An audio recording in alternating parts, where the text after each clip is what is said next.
Aman. Khawatir. Rahmat Allah.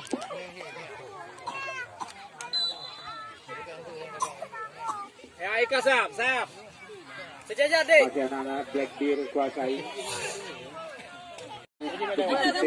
Ele ya. Penjaga gawang dari Bicara FC. Ya, lepas saja kita saksikan pada saudara kali ini sebagai kali itu terakhir dari Bicara FC. Kali ini lakukan tendangan besar. Ada Firman. Balik sentuhan sedikit di sana ada saudara Fajar.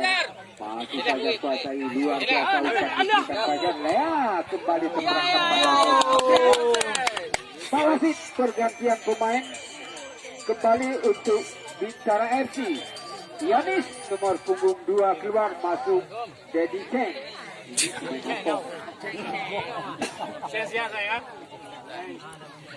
Liga wei pada tiempo na ya. Tengok. Aneh. Tengok enggak? Ya, kembali wasit memberikan kartu kuning kepada saudara Yanis.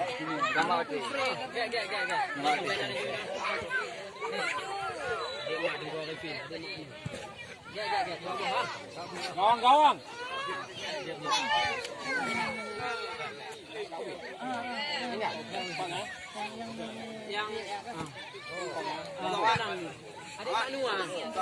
Adik Manu. Ya, kembali lagi. Arti dalam pelukan senjata gawang. Lakukan tendangan kembali kita saksikan ada David. Ada Firman. Lakukan tendangan ke depan. Yaitu pemain bernomor punggung 11. Maka jauh keluar lapangan sangat berbahaya bagi saudara. Ya, berakhirlah pertandingan di babak yang kedua.